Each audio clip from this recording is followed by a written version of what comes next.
Let's talk about love today. You might think that romantic love is something that happens to everyone several times during their lives at different points. But in the Middle Ages, this was considered a literary stereotype instead of something that happened to people in real life.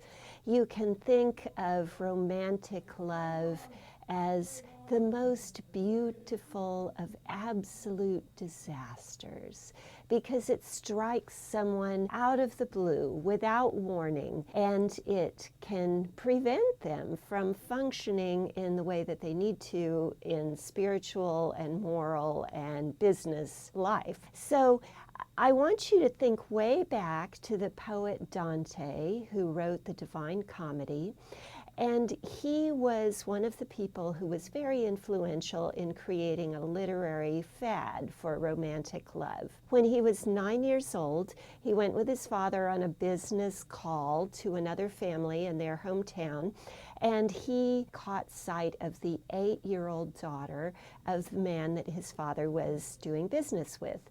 And her name was Beatrice. And Dante, the 9-year-old Dante, fell head over heels in love with the 8-year-old Beatrice. And he, because of the societal restrictions on girls and women's free movements at that time, you just didn't go out in public and mix with people who weren't in your family. He didn't see Beatrice again until he was 18 and she was 17. And he caught sight of her on the street, and she very graciously stopped and greeted him.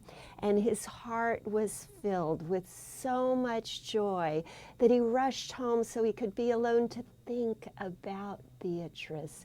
And while he was thinking about her, he fell asleep and he had a dream, and then he woke up and he wrote a poem. So this all happened way back in the High Middle Ages, and Dante's poetry was read and admired and imitated. And then a couple centuries later, Francis Petrarch also had a similar experience. The name of the woman that he fell in love with was Laura. And so Petrarch wrote many poems about his love for Laura. He wrote the first, what we'd consider a sonnet sequence about Laura, which was widely translated and imitated. And during the same period of time back when Dante was living was the era of the troubadours.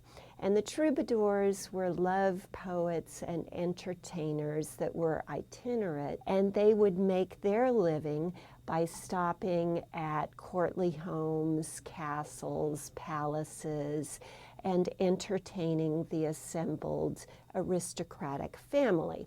And because this was the period of the Crusades, there were many aristocratic women that were in charge while their aristocratic husbands were off fighting the Muslims for control of what we called the Holy Land, the land that was claimed by Christians, before them Jews, and after them Muslims, just the whole group of Abrahamic religions. And during the time of the Crusades, they were battling over this. So the women were back in Europe maintaining control of the castles, and the troubadours were entertaining.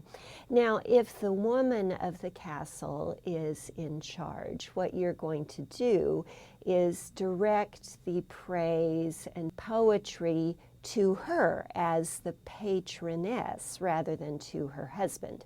And the way you would do this is through romantic language. So Dante viewed romantic love as a spiritual exercise which could help you refine your virtuous qualities.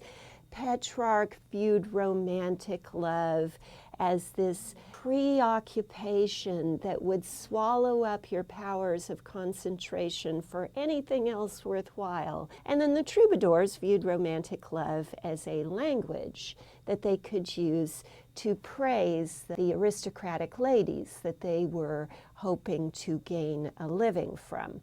So all of these poetic influences were in the background as the Elizabethan writers developed English poetry.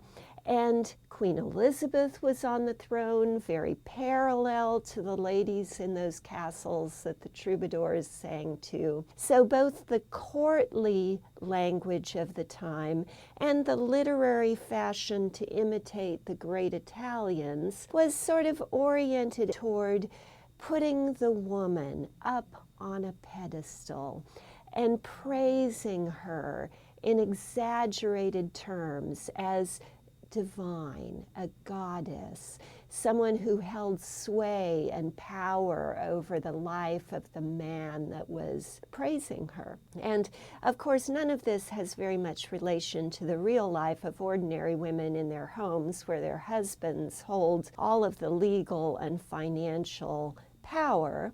But it was a very nice literary and political game that people would play.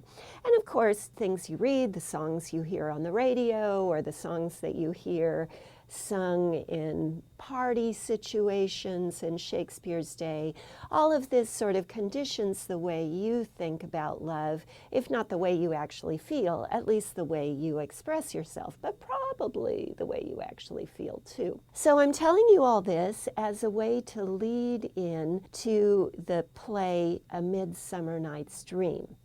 Because in A Midsummer Night's Dream, you have different kinds of love represented in the play. And one of the very important kinds is romantic love. And we're going to be looking at the exaggerated compliments and the highly stylized, stereotypical language that lovers use for each other to praise each other. And you see this both in the two young couples, and you see this in the play within a play, where Pyramus and Thisbe are romantically in love and use this exaggeratedly complimentary language to express their devotion to each other.